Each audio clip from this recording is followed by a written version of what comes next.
es día de aprender algo más y hacer una buena reflexión para ser mejores en la vida.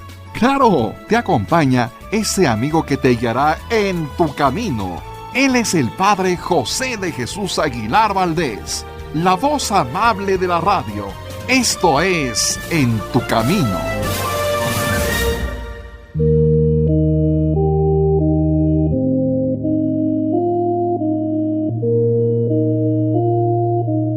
¿Qué tal, amigas y amigos? Muy buenas tardes y bienvenidos a este programa En tu Camino que hacemos para ustedes con mucho cariño. Y como ustedes son los que mandan y nos hacen el favor de hacernos llegar a través de sus opiniones y comentarios los temas que quieren escuchar, a nosotros no nos queda otra cosa sino responder con mucho gusto. Pero antes de tocar el tema de hoy y después de agradecer a todos ustedes por su preferencia, permítanme agradecer también a mis colaboradores del día de hoy. Productor Sergio Enríquez, muy buenas tardes, Sergio. Padre José, muy buenas tardes. Amigos, bienvenidos a un jueves más donde vamos a aprender y por supuesto vamos a cimentar nuestra fe. Como invitados, David Chávez. Muy buenas tardes, David. Muy buenas tardes, Padre José. Encantado de participar en el programa y de saludar a los amigos del auditorio. Representando a los padres de familia, Raúl Mauricio Hernández. Buenas tardes, Raúl. Hola, ¿qué tal, padre? Muy buenas tardes. Saludo a mis compañeros y a toda la gente que nos escucha. Y representando al seminario, Salvador Romero. Buenas tardes, Salvador. Muy buenas tardes, Padre José. Amigos, muy contento de estar nuevamente con ustedes. Ya desde algunos programas anteriores hemos comenzado a tocar el tema de los sacramentos y en uno de los programas nuestros pequeños amigos Bruno, Ángel y Jesús nos ayudaron a recordarlos. Vamos a escuchar cómo lo dijeron. ¿Cuántos sacramentos tenemos en la iglesia? 7. El primero, bautismo. El segundo, confirmación. El tercero, Eucaristía. El cuarto, reconciliación o penitencia. El quinto, unción de los enfermos. El sexto, orden sacerdotal. El séptimo, matrimonio. Con esta participación de los niños nos queda claro que los sacramentos son 7.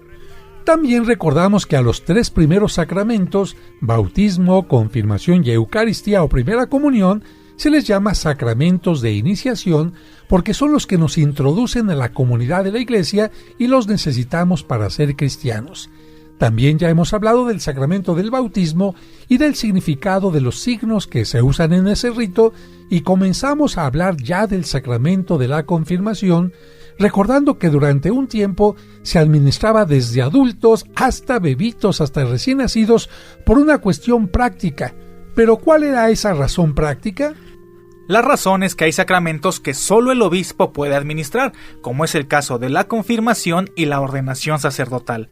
Y por eso hubo un tiempo en que a la gente no le quedaba sino hacer una de dos cosas: o ir a la catedral, que es donde generalmente el obispo celebra la misa, o bien esperar a que el obispo visitara la parroquia cercana a donde uno vivía para recibir el sacramento. Y como antes había un solo obispo para atender todas las parroquias de una ciudad, incluyendo las poblaciones cercanas, pues resulta que el obispo no siempre estaba en la catedral porque tenía que asistir a las fiestas patronales, y como eran muchísimas parroquias para un solo obispo, el obispo no alcanzaba a recorrerlas fácilmente. En ocasiones el obispo tardaba hasta 10 o 15 años para recorrer todas sus parroquias, por lo que la gente lo veía muy de vez en cuando.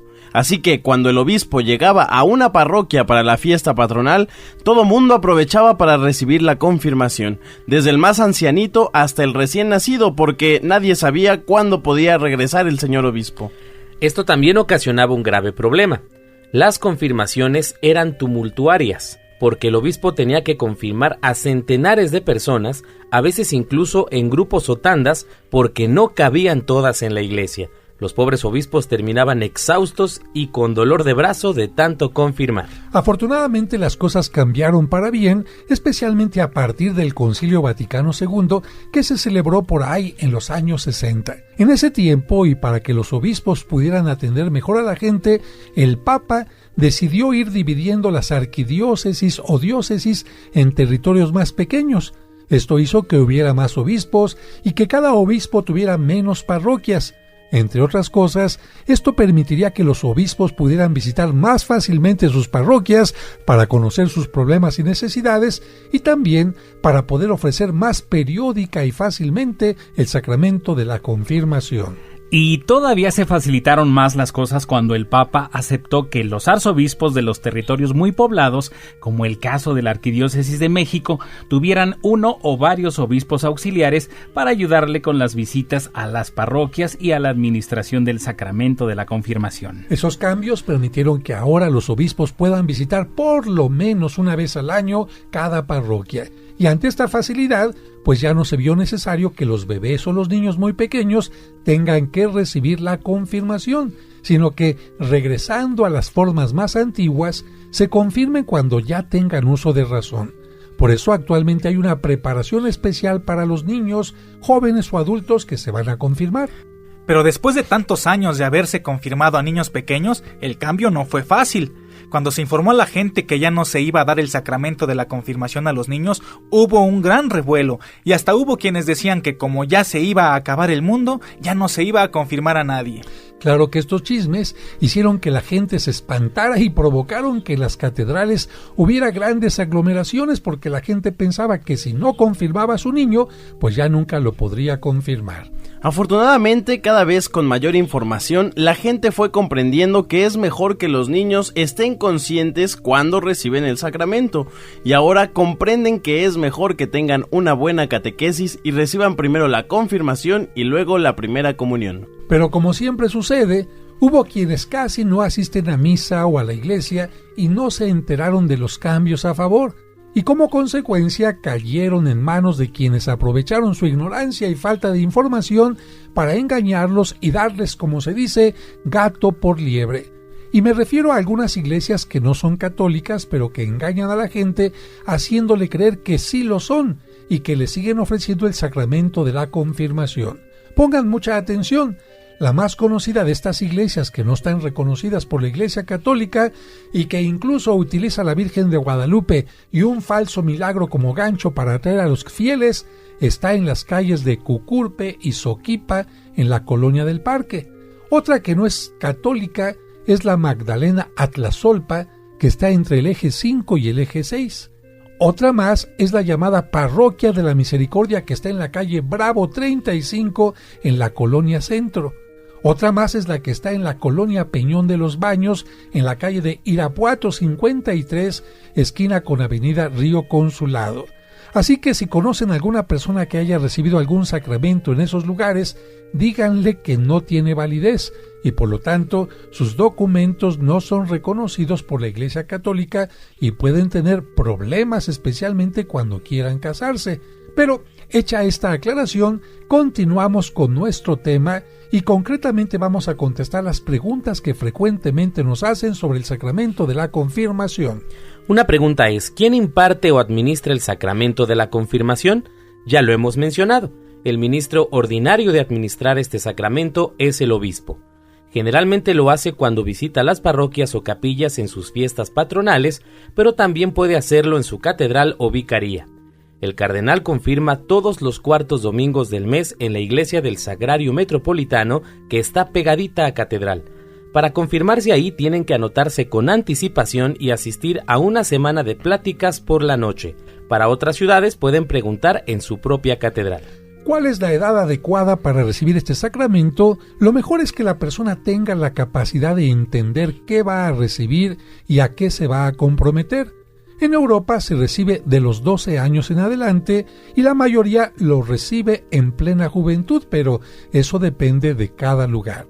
En México aún sigue siendo importante para los papás que la reciban entre los 8 y 12 años. Otra pregunta que nos hacen es ¿cuánto tiempo se pide de preparación? Varía de acuerdo a cada lugar, amigos. La preparación mínima es de 5 pláticas durante una semana, como es el caso de la Catedral de México. Pero en otras partes, y con el fin de que estén mejor preparadas las personas, la preparación puede irse desde los 3 meses a los 6 o hasta un año. Lamentablemente, algunos papás, en lugar de ver la preparación más larga y profunda como un mejor servicio de la iglesia, lo toman como una carga o una molestia. ¿Cuál es el signo más característico de la confirmación? Yo creo que si nos preguntan el signo del bautismo, todos contestamos que el agua, y si nos preguntan el de la confirmación, algunos dicen que una cachetada. Pero vamos a aclarar.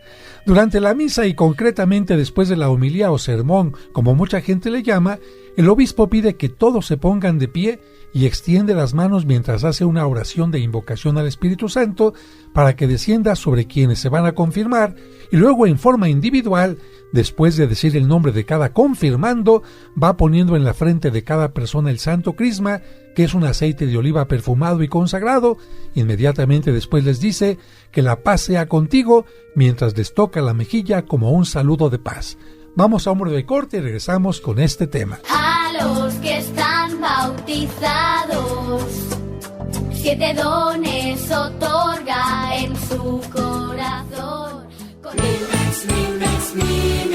Él también se ha visto beneficiado con Mimex. Llevo ya 2 años y medio consumiéndolo. En enero de este año me han dado de alta. Me hacen una biopsia en la médula ósea y me dicen, yo no sé cómo le hiciste, hijo, pero tú ya no tienes nada. Y estoy convencido que este alimento me ayudó a soportar todos estos tratamientos, porque vengo de 2 trasplantes de médula ósea, de 12 quimioterapias, 38 radiaciones. Y parecía mentira, pero a mí nada de eso se me veía. Todo el mundo que me veía me decía, no puedo creer que me digas que vienes o que te están haciendo eso. Recuerda que Mimex no es un medicamento, es un alimento que puede tomar toda la familia. Y si tienes una enfermedad cronodegenerativa como el cáncer, Mimex te fortalecerá para soportar y salir adelante en los tratamientos clínicos. Informes y ventas al 55 55 66 7744 o al 55 5705 5939.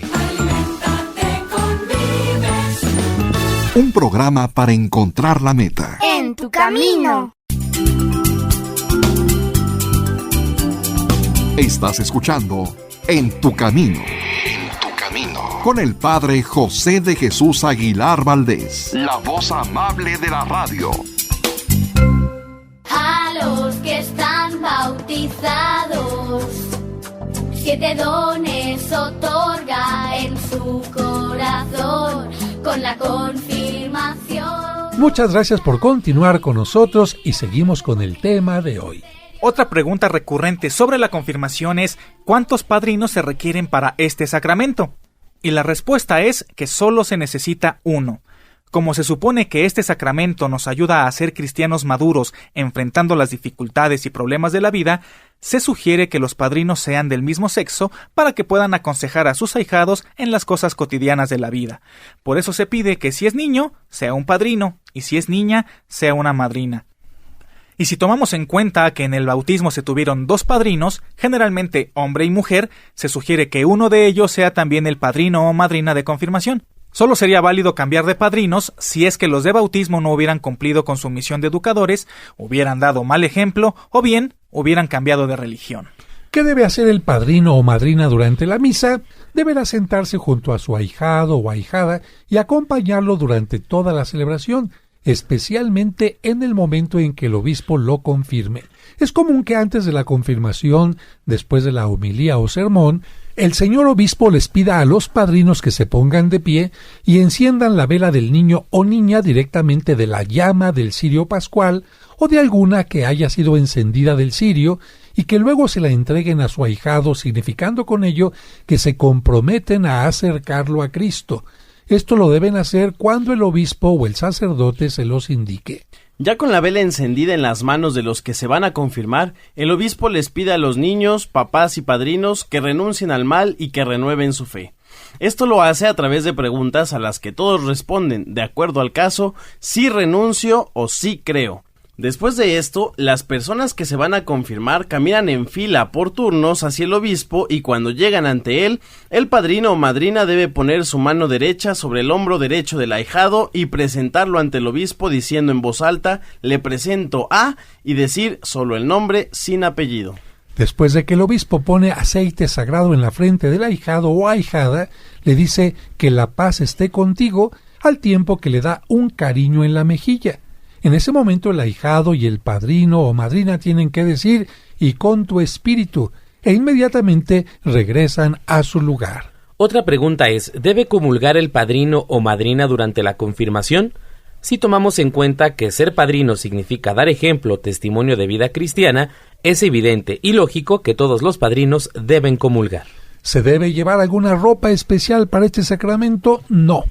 No es necesario, aunque para recordar el bautismo se sugiere que, si es posible, lleven alguna prenda en color blanco o una cinta en torno al brazo. ¿Hay algún documento que acredite el sacramento? La respuesta es sí.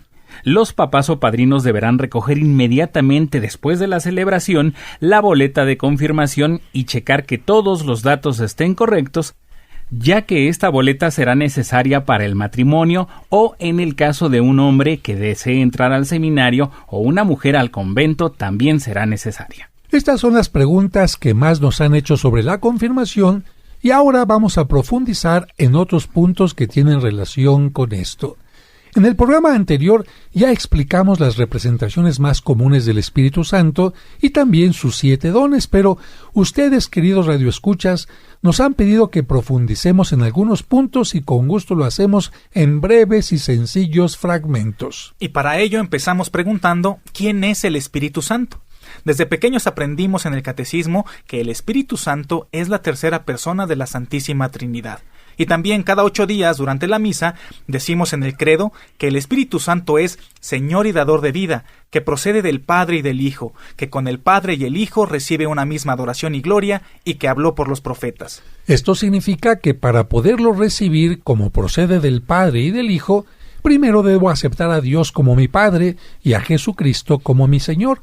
Por eso la confirmación es posterior al bautismo, que primero nos hace hijos de Dios y luego templos del Espíritu. Recordemos, amigos, que la frase del credo que afirma que el Espíritu es Señor y dador de vida nos recuerda que así como en forma poética Adán tuvo que recibir el soplo de Dios para poder vivir, también nosotros, para poder tener una intensa vida espiritual, debemos estar llenos de ese Espíritu. Finalmente, la frase del credo que afirma que el Espíritu Santo habló por los profetas nos recuerda que los profetas pudieron hablar de Dios y realizar su misión gracias al poder del Espíritu Santo, y que si nosotros, como bautizados, queremos cumplir con nuestra misión de profetas, también tenemos que pedirle a Dios que nos envíe su Espíritu.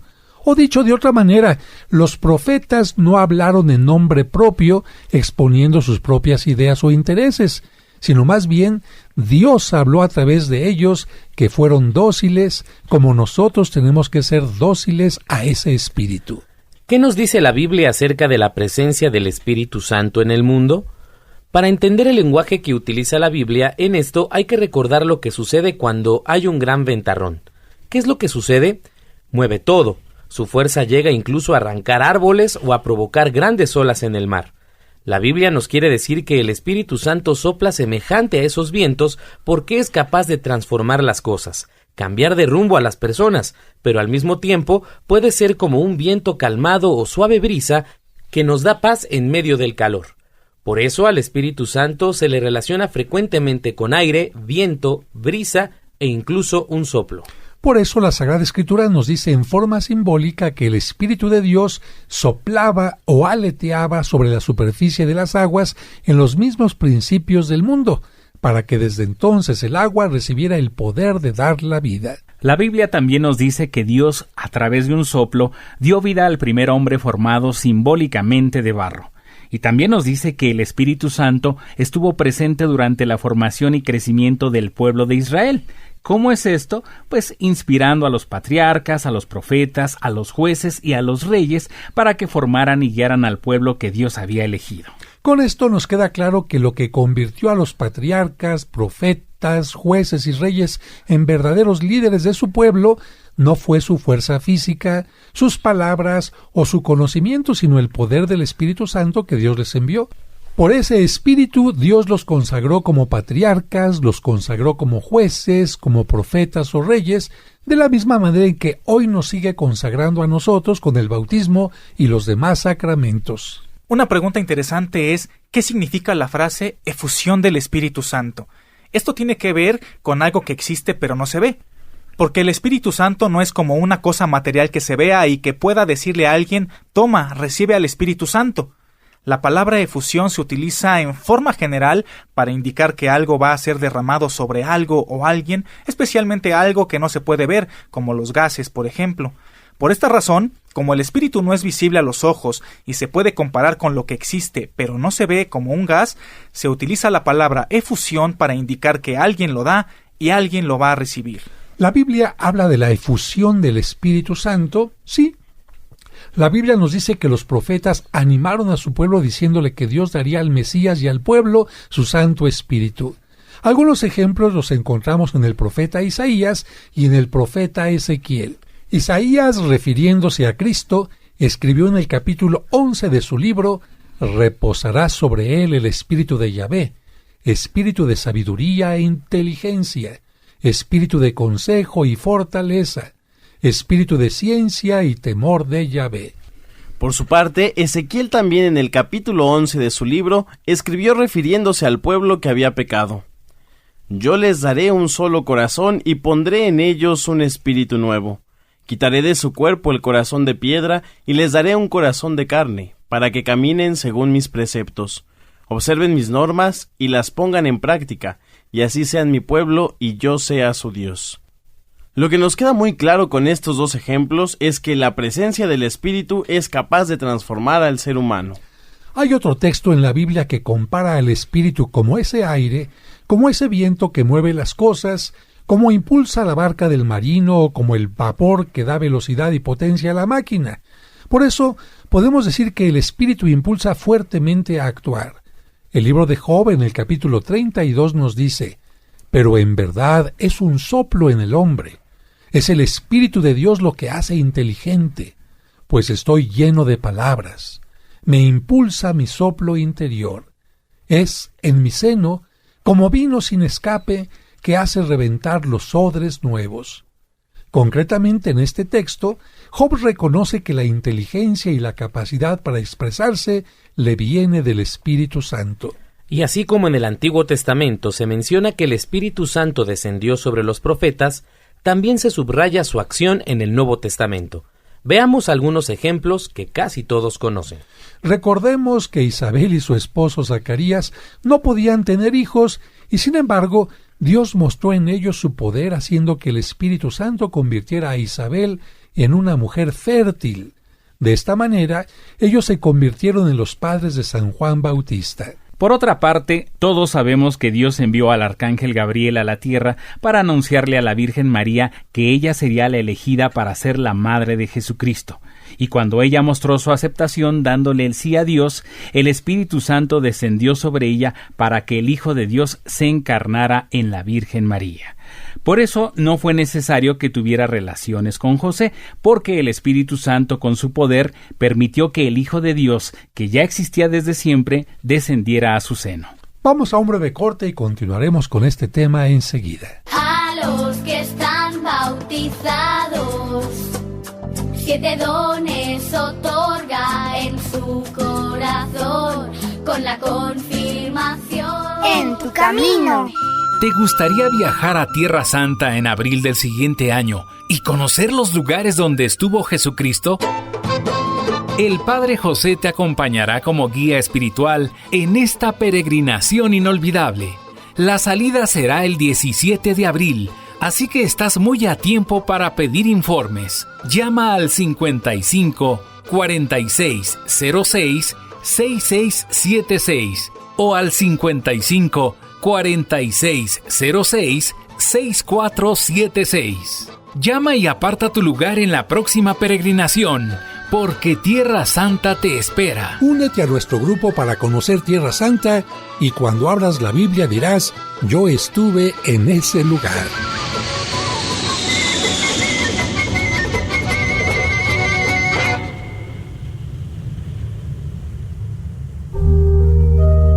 Como un servicio para ti que por enfermedad o causas ajenas a tu voluntad no te permiten asistir a la misa dominical en tu comunidad, Grupo Fórmula transmite para ti la Santa Misa. Que el Señor esté con ustedes. Y con tu espíritu.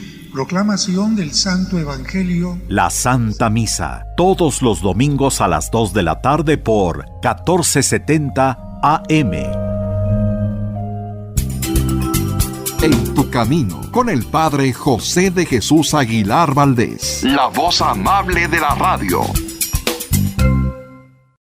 En tu camino, un programa para encontrar la meta.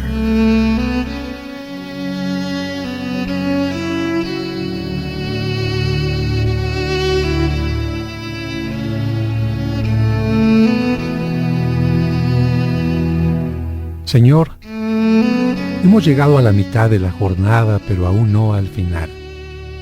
Por eso te pedimos que nos ayudes a mantener el ánimo, la paciencia y la esperanza. Ayúdanos a entender que llegará el momento del reposo, pero aún nos falta un poco de esfuerzo.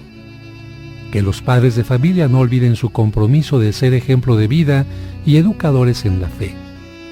Que los alimentos que vamos a recibir reparen nuestras fuerzas y que no falten a quienes no los tienen. Y sobre todo, haznos sentir siempre tu compañía en nuestro camino.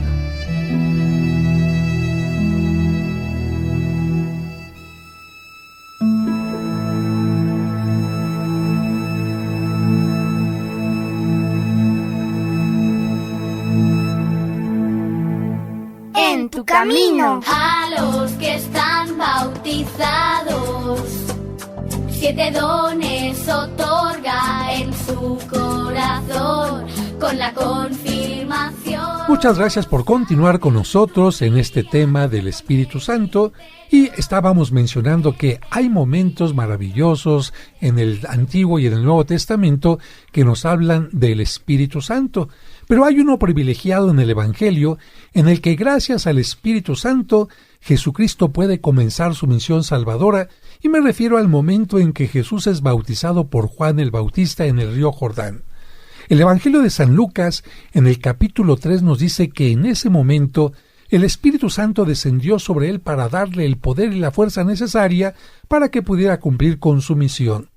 De esa manera Jesucristo pudo comenzar su predicación, congregar a sus discípulos, realizar milagros y preparar todo lo necesario para la salvación de la humanidad. Con esto nos queda claro que antes de este momento Jesús no hizo ningún milagro, precisamente porque aún no tenía al Espíritu Santo. Así que, si vemos alguna película o algún libro en la que presenten al niño Jesús haciendo milagros, pues podemos decir que esas cosas podrán ser muy bonitas, pero son falsas, porque lo que le permitió a Jesús hacer milagros fue precisamente la presencia del Espíritu Santo, y esta presencia la recibió a partir de su bautismo en el río Jordán. Y nuestro Señor Jesucristo no solo recibió el Espíritu, sino que como Hijo de Dios continuó la predicación de los profetas, llevándola a plenitud. Gracias a su predicación podemos conocer más sobre la acción de este Espíritu, y Jesús nos dice claramente que solo con la ayuda de este Espíritu podemos tener la vida verdadera y entrar en el reino de Dios.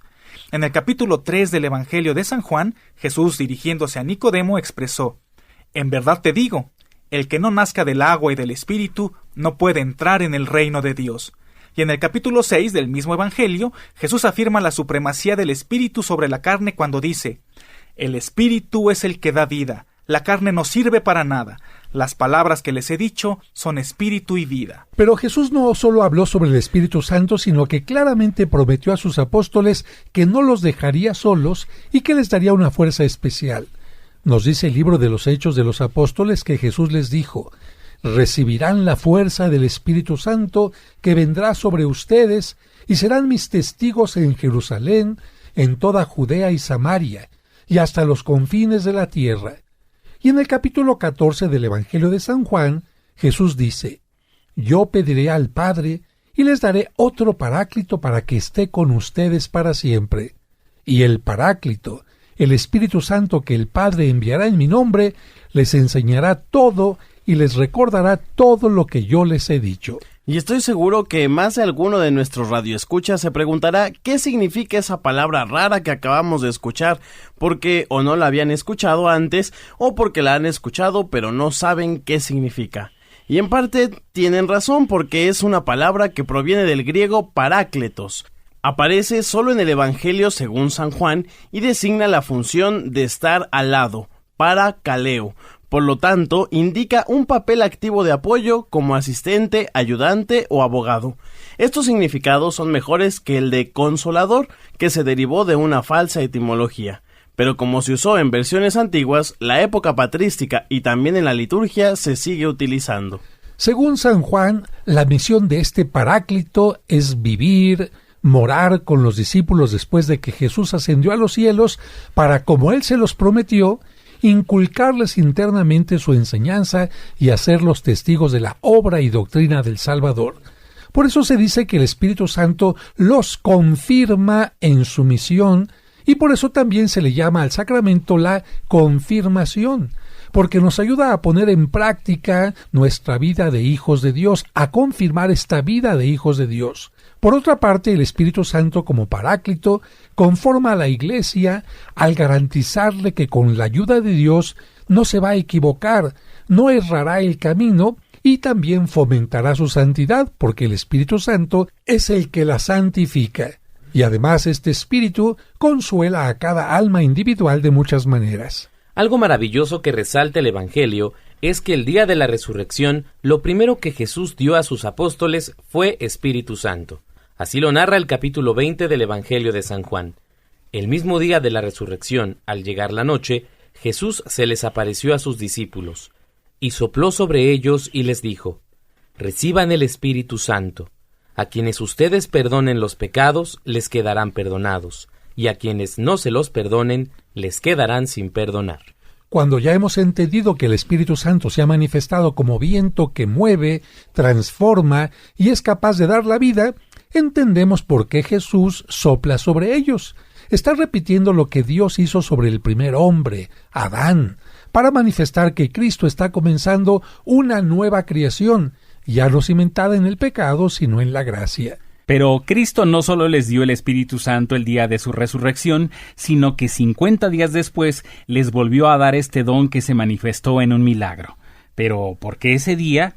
Hay que recordar que el pueblo judío celebraba la fiesta de Pentecostés 50 días después de la Pascua. Esta era una fiesta en la que se celebraba la providencia y generosidad de Dios por bendecir la tierra y permitir las primeras cosechas y también las primeras crías de los animales domésticos. A esta fiesta acudía a Jerusalén gente de todos los lugares para dos cosas. La primera era llevar al templo las ofrendas del campo, de los animales de crianza o las primicias de cualquier trabajo. Por eso esta fiesta también permitía que hubiera un intercambio de mercancías entre los visitantes. Podían intercambiarse trigo o cebada por aceite, vino o animales. También se cambiaban alimentos por perfumes, incienso o muchos objetos como vestidos, zapatos, objetos de metal, cuero o vidrio. Así que además de la presentación de ofrendas al templo, estaba la oportunidad de intercambio o venta. Y estarán de acuerdo que, como el comercio siempre atrae grandes multitudes, pues Jerusalén se llenaba más que nunca de visitantes de los más lejanos y exóticos lugares.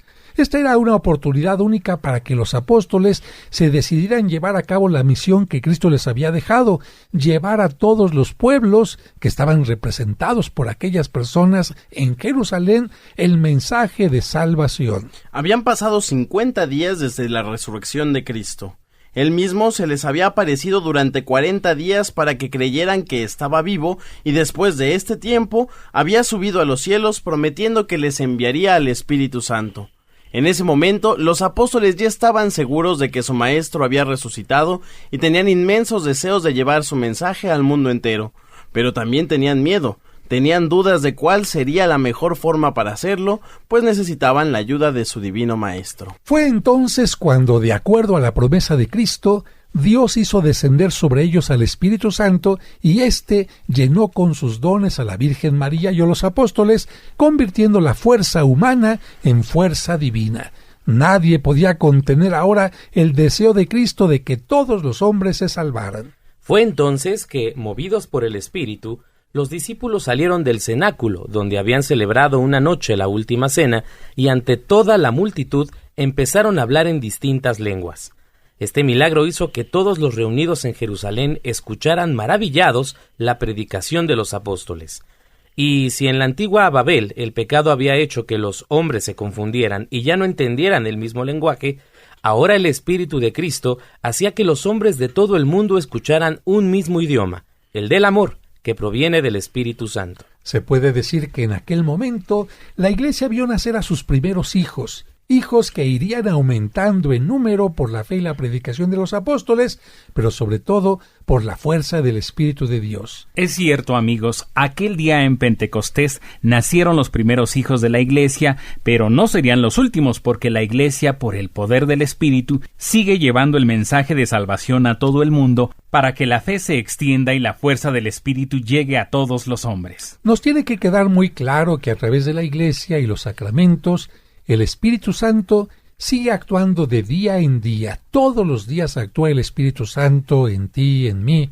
En nuestro bautismo y especialmente en nuestra confirmación, todos los cristianos hemos recibido al Espíritu Santo que nos configura con Cristo. Es decir, nos hace ser semejantes a Cristo.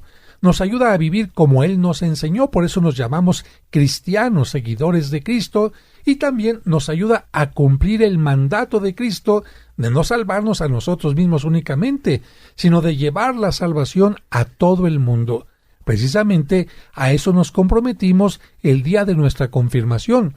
Quizás por eso algunos obispos, en el momento de la caricia en la mejilla, daban como una pequeña cachetadita, como diciendo: las cosas no van a ser fáciles, vas a encontrar un camino difícil, pero mantente firme, mantente fuerte, porque el Espíritu Santo está contigo.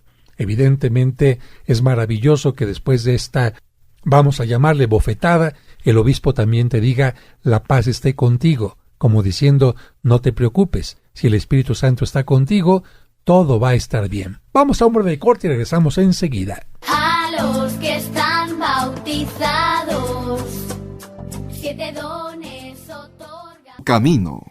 En tu camino. A los que están bautizados, 7 dones otorga en su corazón con la confirmación. Muchas gracias por continuar con nosotros en este programa especial sobre el Espíritu Santo.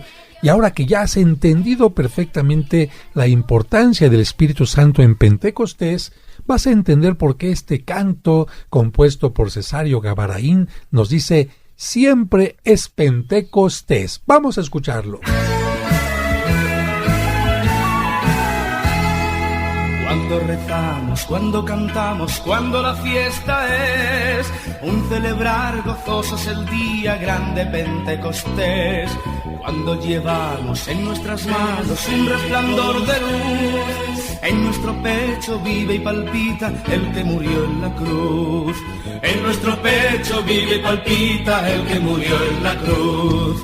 Cuando el Señor alienta en nosotros, siempre es Pentecostés. Cuando el amor nos canta la vida, siempre es Pentecostés.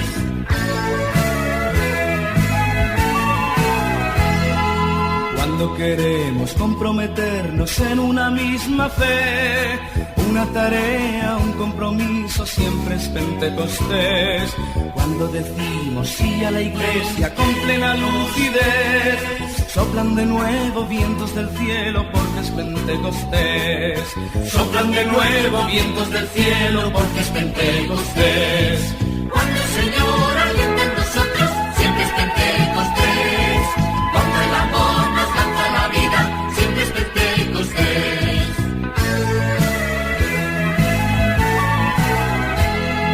Cuando los hijos ya van creciendo y dicen que quieren ser miembros de Cristo y de su iglesia, siempre es Pentecostés. No nos separan lenguas ni razas, nuestra consigna es ser en el mundo un testimonio porque es Pentecostés. Ser en el mundo un testimonio porque es Pentecostés. Cuando el Señor alienta en nosotros, siempre es Pentecostés. Cuando el Señor alienta en nosotros, siempre es Pentecostés. Cuando el amor nos lanza la vida, siempre es Pentecostés.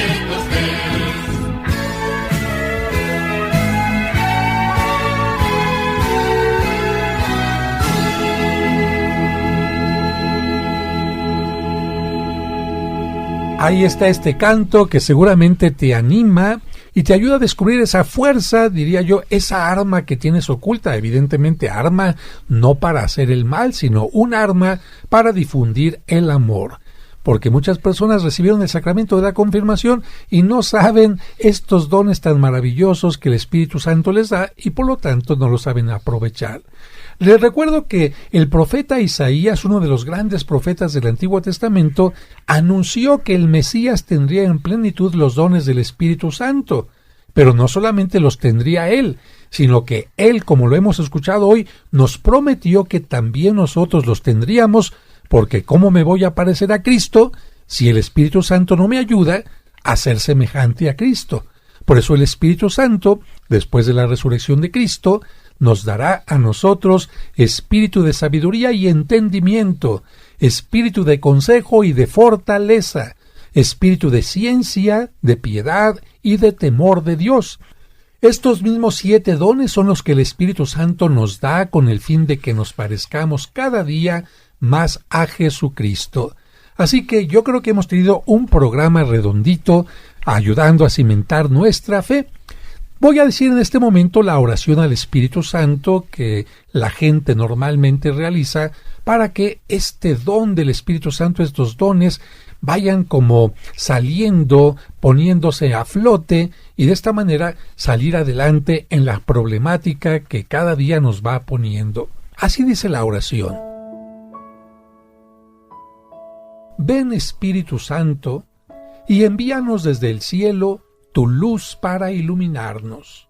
Ven ya, Padre de los pobres, luz que penetra en las almas, dador de todos los dones, fuente de todo consuelo, amable huésped del alma, paz en las horas de duelo.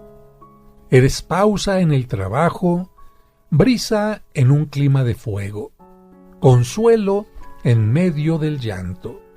Ven, luz santificadora, y entra hasta el fondo del alma de todos los que te adoran. Sin tu inspiración divina, los hombres nada podemos, y el pecado nos domina.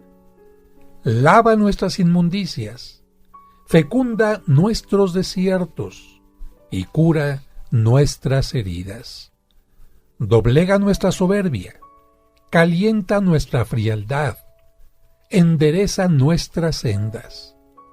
Concede a aquellos que ponen en ti su fe y confianza tus 7 sagrados dones. Danos virtudes y méritos, danos una buena muerte y contigo el gozo eterno. Y como muchas oraciones los cristianos las han convertido en canto, porque bien decía San Agustín que el que canta es como si estuviera orando 2 veces, pues no faltó, ya desde el tiempo antiguo, que se le pusiera música a esta oración. Y uno de los ejemplos más claros es precisamente el Veni Creator, que es un canto que puedes buscar tú en internet, en estos espacios donde puedes encontrar música de todo tipo y quizás la podrás encontrar interpretada por solistas o por grandes coros, especialmente coros de las abadías benedictinas, y precisamente vamos a escuchar este canto. Es la misma oración que acabamos de hacer en español, pero en canto gregoriano se realiza en latín.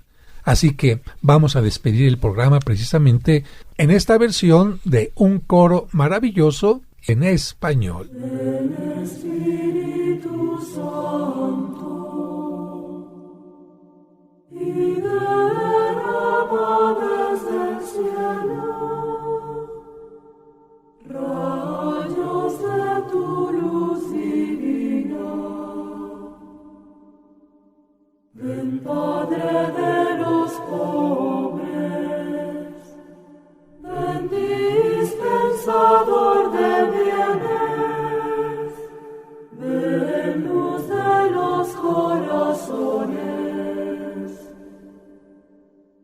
Consolador supremo, suave huésped del alma, nuestra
Y antes de terminar con el Padre Nuestro, solamente agradecer. Sergio Enríquez, muchas gracias. Padre José, gracias amigos, los esperamos mañana. David Chávez, muchas gracias. Muy buenas tardes, gracias a todos. Raúl Mauricio, muchas gracias. Muchas gracias, Padre, que tengan un excelente día. Salvador Romero, muchas gracias. Muchas gracias a usted también, Padre, y esperemos les sirva. Que Dios les bendiga, hasta la próxima.